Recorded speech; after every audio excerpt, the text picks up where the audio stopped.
Dios les bendiga, Dios les guarde. Bienvenido una vez más al taller de reconciliación. Un lunes por la noche, lunes de contacto, conociendo a las familias del taller. Y la semana pasada tuvimos un momento muy especial con un cuadro de jóvenes. Y gracias a las peticiones de ustedes, pues en esta noche los tenemos nuevamente con nosotros. Gracias a todos aquellos por las preguntas que hicieron el lunes pasado. Y hoy yo quiero que tú le hagas más preguntas. Quiero que se envuelvan. A la hermana Zulma, gracias Zulma. No sé si ya Zulma llegó. Zulma normalmente ya está ahí. La primera. La primera, Zulma, gracias. Las preguntas, tú sabes que estos jóvenes están listos para preguntas en esta noche. Dale share al video. Compártelo, dale share al video. Se ha convertido en guiar, conducir la guagua en el 2020. Bienvenido una vez más aquí su pastor José Manzano junto con mi esposa Alba. ya ¿Ya? y Cristina Izquierdo. Y Cristina Izquierdo, presidenta de los jóvenes del taller, con nosotros en esta mañana. En esta noche, y quiero ir a una porción bíblica. Y si estás anotando, Mariel y bendición, anota, pon ahí Eclesiastés capítulo 1, verso del 8 al 10. Yo quiero leer esto para usarlo de plataforma para las conversaciones que vamos a tener en esta noche con estos jóvenes. Si tienes un joven, si tú conoces a un joven que está en estos momentos sin esperanza, o a lo mejor tú quisieras ayudarlo, esto es un buen momento para que lo llames y comparte esto que va a estar ocurriendo hoy. Esto que vamos a estar discutiendo les puede ayudar, no tan solo a los jóvenes, sino a los padres y a todos nosotros. Pero Eclesiastés capítulo 1, verso al 8 al 10 dice así en el nombre del Padre, el Hijo y el Espíritu Santo. Amén.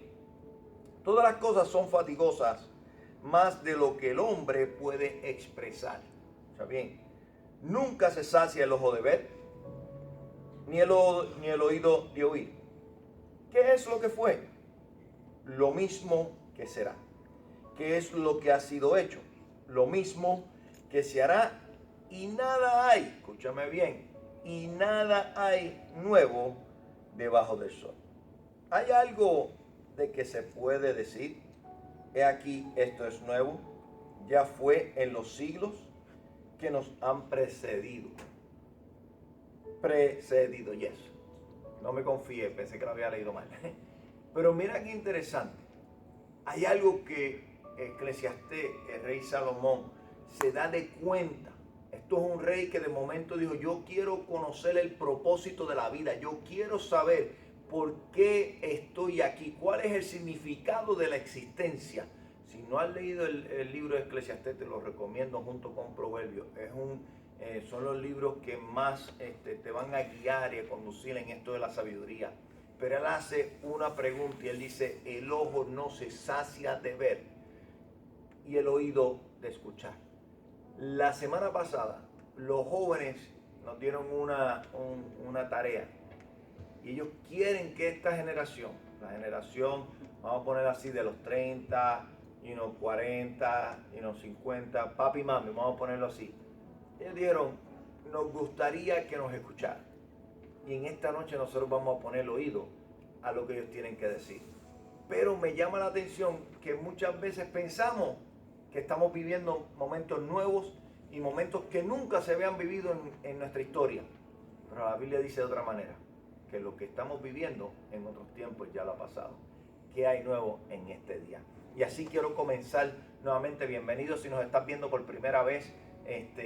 Bienvenido al taller de reconciliación, y si no tienes un lugar de adoración, te invitamos a que hagas esto de tu casa. Y sin más preámbulo, quisiera presentar a los jóvenes nuevamente. I want to present the youth one more time. Yeah, give it up. And starting from Loa, What do you want? What exactly you want them to say? I want them to say their name. Last week they mentioned their name and what they were doing, but tonight I want them to know your name, your age, so that way they know what generation you are. If you are Xer or Y, or you know what I mean. You know, baby, you're not a baby boomer. None of you guys are baby boomers. So, Yeah. What? Y'all baby boomer. Walter's baby. But you know, one. This is us letting them getting to let them know who you are and what are you doing. So your name, and if you're going to school, what you're studying, and if you're just in high school, you're in high school, or if you're going to high school, but you're not in high school yet, but you're going to high school, and that's going, kind of like that, and if you're working, you're working. The idea is for people to know, and maybe they could identify with one of you guys. So starting from Laura, coming down there, ending in Louis. My name is Loa. I am 19 years old. I'm currently studying physical therapy and I work 3 jobs. My name is Ariana. I'm 14 and I'm going to high school. Señor, ayúdame. my name's Jaden. I'm 14 and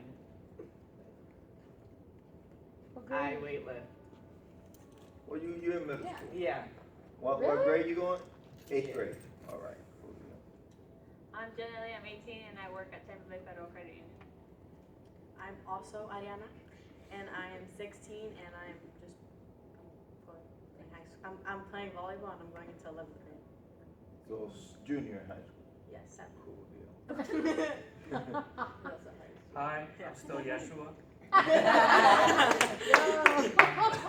like Joshua the I like this. I'm 20 years old and I still work at Chick-fil-A. Working for the Lord. Yeah, permanent job. I'm Alexis, I'm 16, and I work at Publix. Yay. And what's I'm sorry, you 16, so you're gonna be in what grade? Junior. Junior. All right. So we got 2 juniors here. Oh my God. I know. I was Cool. And I'm sorry, Louis, I cut you off. I'm Lunes, I'm 19. I'm going to UCF to study biomedical sciences. Alright.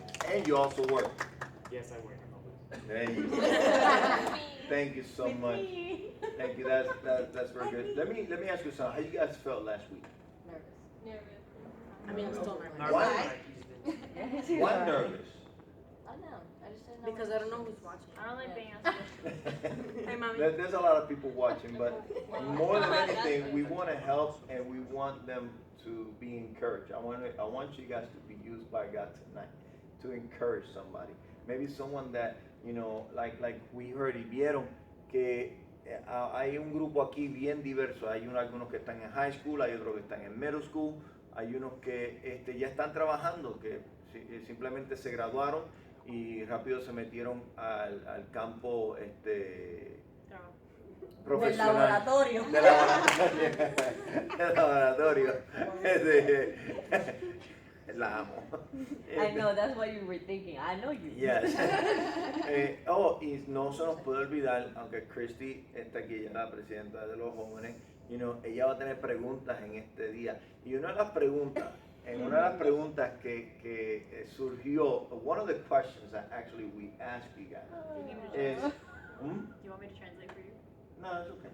One of the questions that we asked, it was, what would you guys like this generation to do for you guys? And you guys said to listen. And there was a lot of people that actually agree with you guys, but there was actually a lot of people that was like, what are you talking about? Listen to what? They don't even got no sense. I was like, exactly that. But going further, going a little bit more into detail, what do you, when you sit to listen, what do you want them to listen? Oh, now y'all got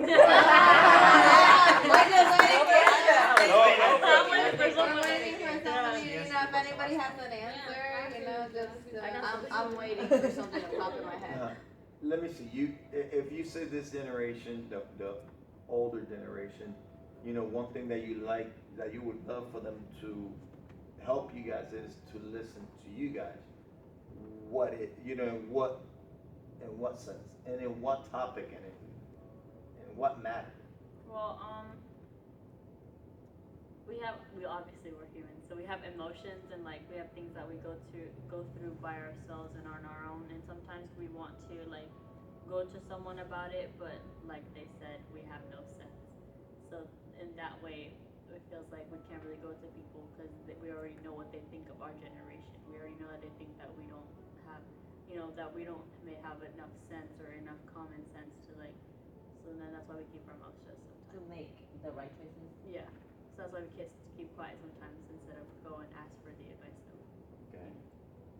Think about an example because I need an example. That what you said? I need an example.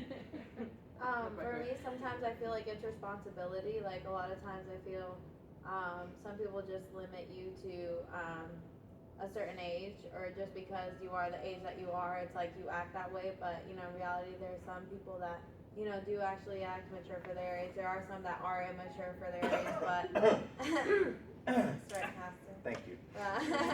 Oh, y'all not talking about me? But yeah, for me, I think it'd be a little bit of responsibility because I obviously as a parent, it's hard to let go of your little bird and let it fly. But and check this out. I like it because and listen, Loa said as a parent something that she don't even know. Because you guys have never been parents. You never been a mother. You don't know what it's to carry that beautiful blessing. There for 9 months in your womb. And out of those. You don't know that.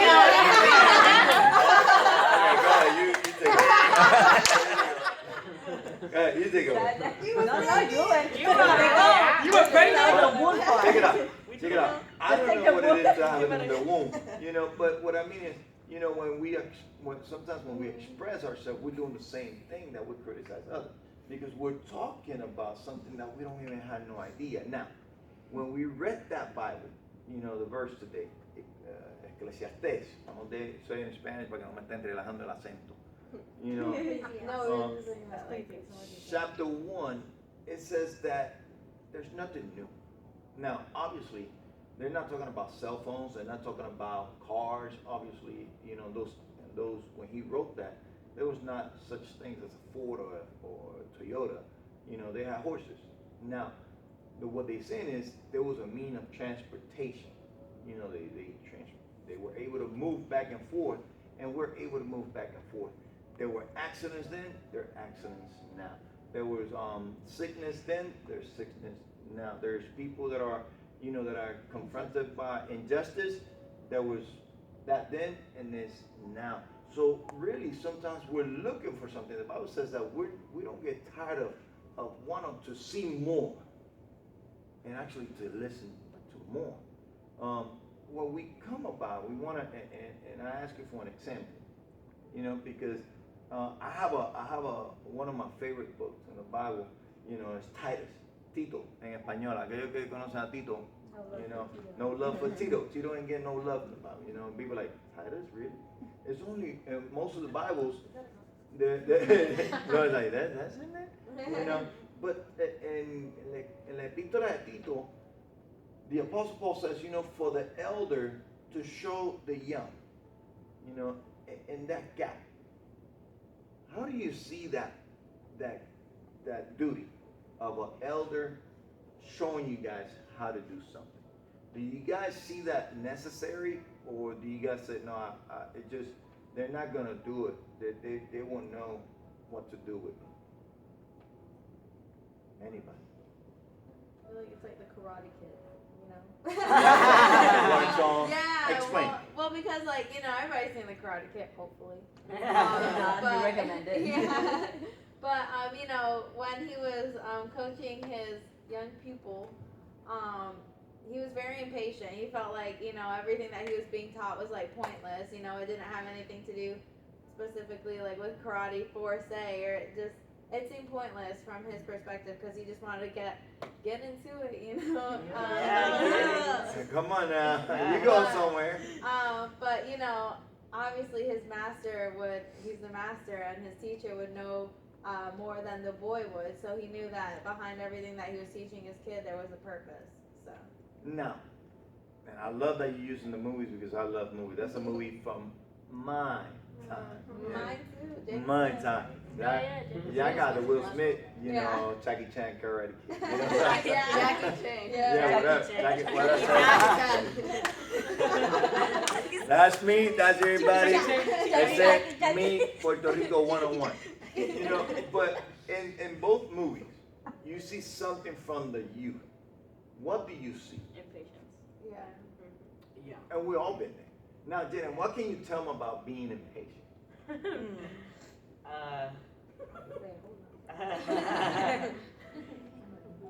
What are you impatient about? Give me one thing. One thing. One of the Oh my God. Waiting for someone I to know- pick me up,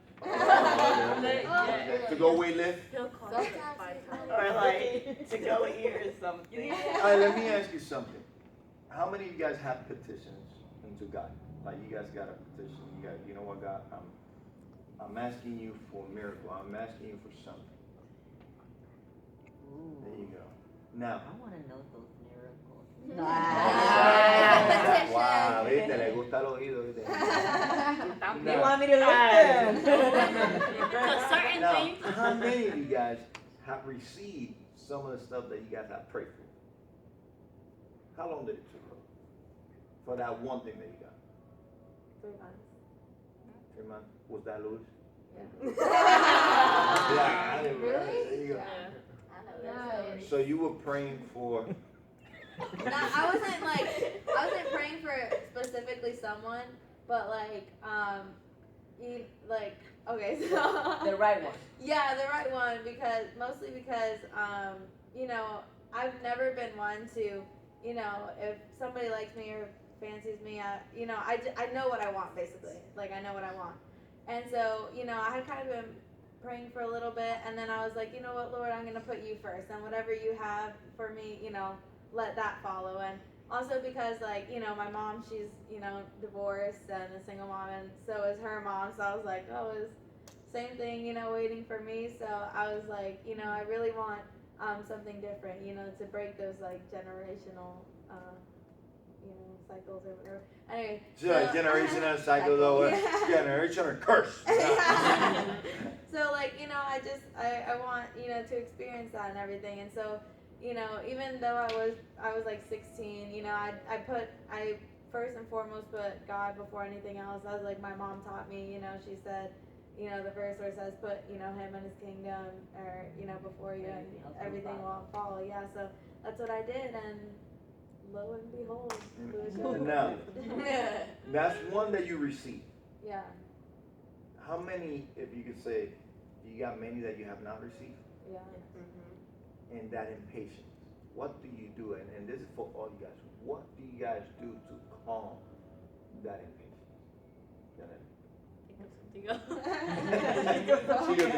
What about you, Ariana? What do you do to calm that impatience? Calm down when you find yourself impatient and when you're not getting what you need or what you want in petition. Honestly, I worship because it really calms me down, makes me focus on my relationship with God instead of what I'm asking for of Him. So you worship as a singing or as a praise? Praising. Let's try that. Don't put it on the spot like that. Gloria I a can't do Dios. it. Aleluya. What would you do? I only say good in my room. Okay. Que cante, que cante, So, que ella lo cante. hace, pero lo hace en privado. pour. Yeshua, what do you do? To come. What is your recipe? Let's say, if you were like the coronel de KFC, but this time coronel de TDR, what will be your recipe? The question's been waiting. And I want you to answer thinking about a guy or girl of your age that are going through the same thing, and maybe you can help them out with an answer. Where do you get, or come down that impatience? Well, to answer the question, I go in the Word and I read of other people who were impatient, and so I try to learn from that. And I only work. I don't go to school or anything, and sometimes it's hard for me to see a future, even though And I like that.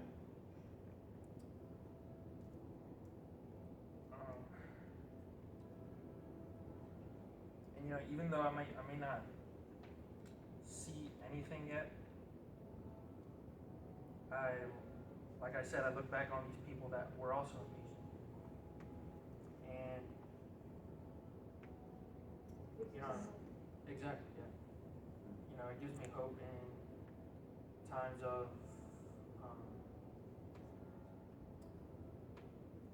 Déjalo terminar. I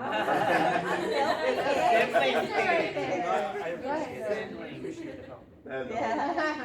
Now let me ask you something, Cheo, because you say working. When you work, while you working, and maybe this is, I don't know, maybe I'm gonna go too deep in this, Johnny, I'm sorry, you know, just bear with me. Do you want a family?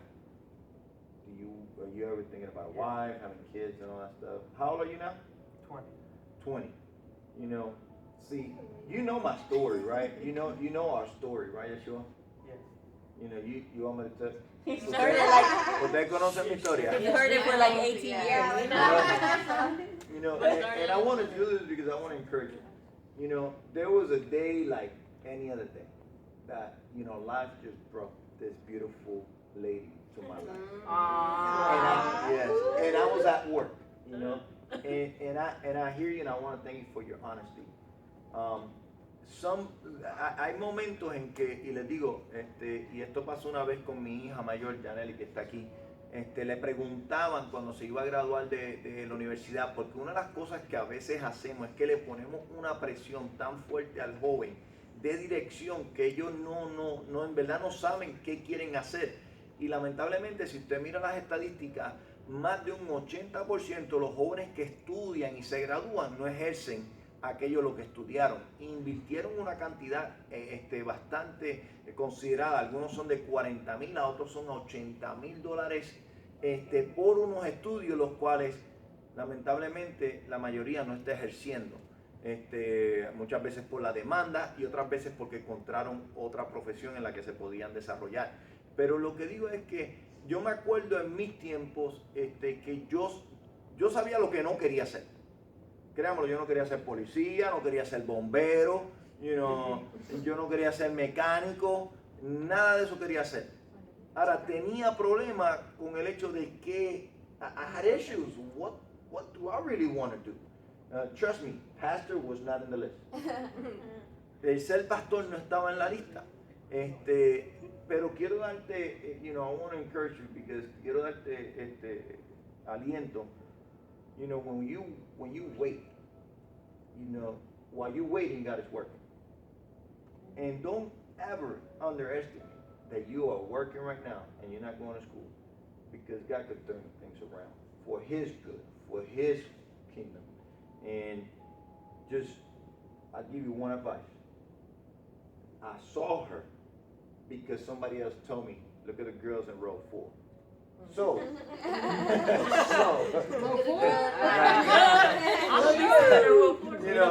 si de momento un joven te dice, Yeshua, mira las nenas que están en la fila, no ignores eso, puede estar ahí tu esposa. Okay. Jane, perdón, a lo mejor lo pierde de aquí a, But I like that you said that you calm your impatience down with the word. Now, do you understand everything that you read in the word? To be honest, not everything. Cool, that's it. But you go there, Yeah. And I like that he's being honest. I mean, because sometimes we hesitate to actually go in the word because why am I going to go there if I don't get it? Well, just go in there because the word itself has power within. That even though sometimes we don't get it, a veces no lo entendemos, a veces no sabemos lo que la palabra dice, pero la palabra tiene un poder para calmarnos y para llevarnos a ese lugar. ¿Hay alguna pregunta? I have a question. Go ahead, Christy. All right. Since you were asking them, like, what do you guys do when you're waiting patiently? So let's turn it around and say, what do you do when God answers what you've been praying for, but it's not the way you want it? Because I found myself there, and it's like, this is what I've been praying for years, but it wasn't the way I wanted. So I kind of had a tough time embracing that. But how would you guys, have you ever been in that situation? What would you guys do to try to find the positive in that? I think you guys all been in a situation that things didn't came out like What you want. the Did way you wanted. accept Or the it? way you saw it in Yeah. your mind. You, Ariana, for example, and I got you because I said, you know what, it's a perfect one. You know, yeah, y quiero, and I'm picking my youngest daughter, Ariana. There you go. She's going to high school. She's still in middle school. She's gonna be a high schooler whenever school starts. And how have you, how has your faith, right, has helped you deal with stuff that you didn't think they were gonna go as you planned? Well, for those who don't know, I do have a skin condition, and it's called eczema. So with that, I did used to pray when I was little for it to go away because it was like really bad on my face and my arms. Sube la voz, mami, sube la voz. Es que está fina hoy, está fina ella. Sube la voz, mami, sube la voz, que no hay. And so it was really bad on my it was really bad on my face and my arms, and so as a little kid I would always pray because I've seen like people get healed and stuff like that. So like, oh, I want to like get healed. I want to get rid of this because I used to get picked on for it and I didn't like it. How do you got picked on? Like what did they say? Yeah, Like, how? Explain how you got picked on. they would like they would say No, ma'am. ¿Cómo tú me así? they would say that I'm a ghost and that I came back from the dead, or that I was just stupid stuff like And it's contagious. yeah. I get it. And it just really hurt me because I thought I didn't exist, because like I wasn't normal like other people. And so How the faith helped you overcome that? I mean, obviously, it still hurts to get the memory, but do you see yourself? I mean, do you feel yourself invisible now? Huh? Do you see yourself? Are you invisible now? No. What happened? What was the shift? Well, there was one day that we were in prayer night, and we were Where praying. were we? Prayer night. Prayer night. Yes, cosas suceden cuando se ora. We were in prayer night, and I was like 12. I was 12 years old. Eso fue ayer, ¿no? And so I was praying, and then God gave me the vision of that I was gonna get healed some way, like in some way that's part of it was gonna go away. And so, like 2 years later, or like 3, or no, not 2 years, like a couple of years later, I started like getting removed. Like I could see that my eczema was starting to go away little by little, especially on my face, because I used to like have really red eyes and like really it would like peel off like my skin. And so like once I start seeing that and I see like the pictures from before and after, I'm like, oh whoa, sorry, I didn't go back. For the time that I got the vision, I was like, oh, I'm so excited, like everything's gonna go away.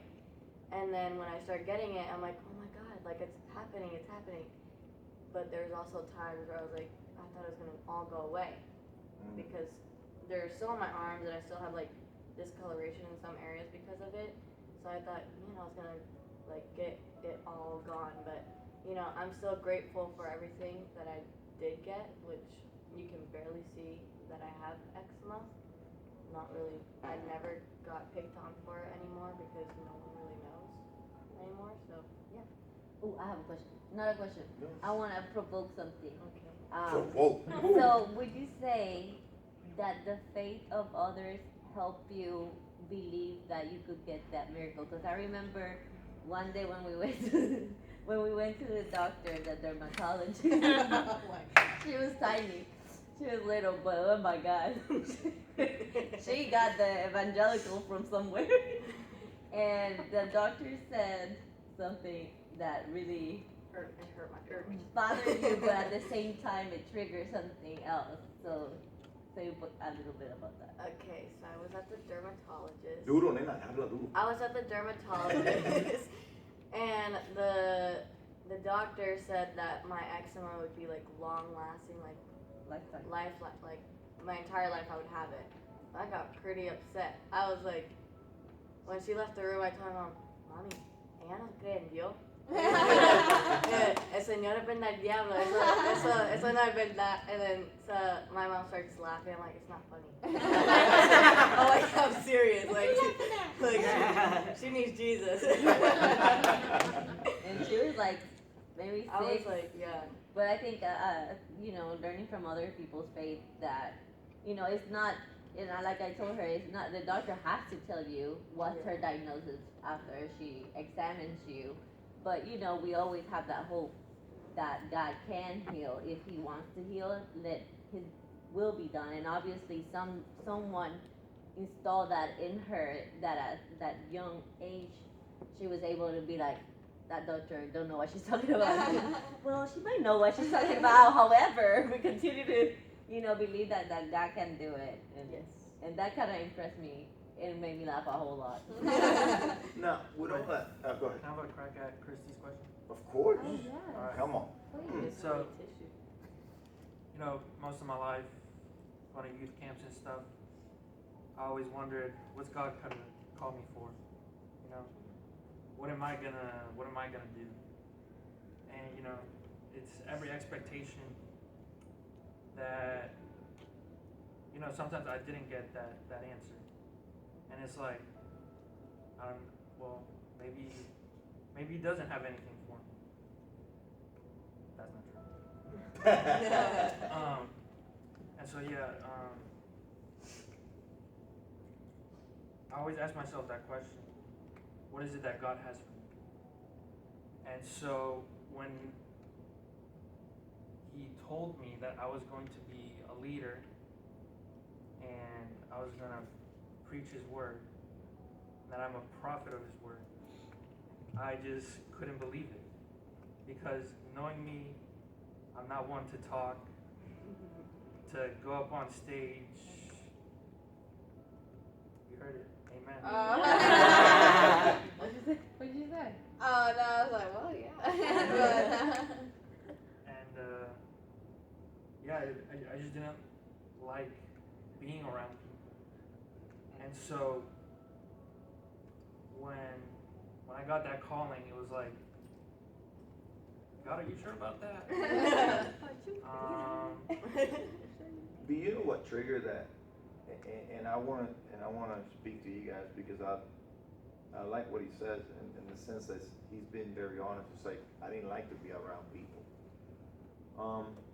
And I remember, and I was thinking about you guys today, and I was thinking about my youth. And I remember for me, on a Friday night, it was going to the timeout. You know, timeout was not a place that you get grounded. You know, it was actually a place where you play video games, you know. Friday night, you were there, La Maquinita, you know.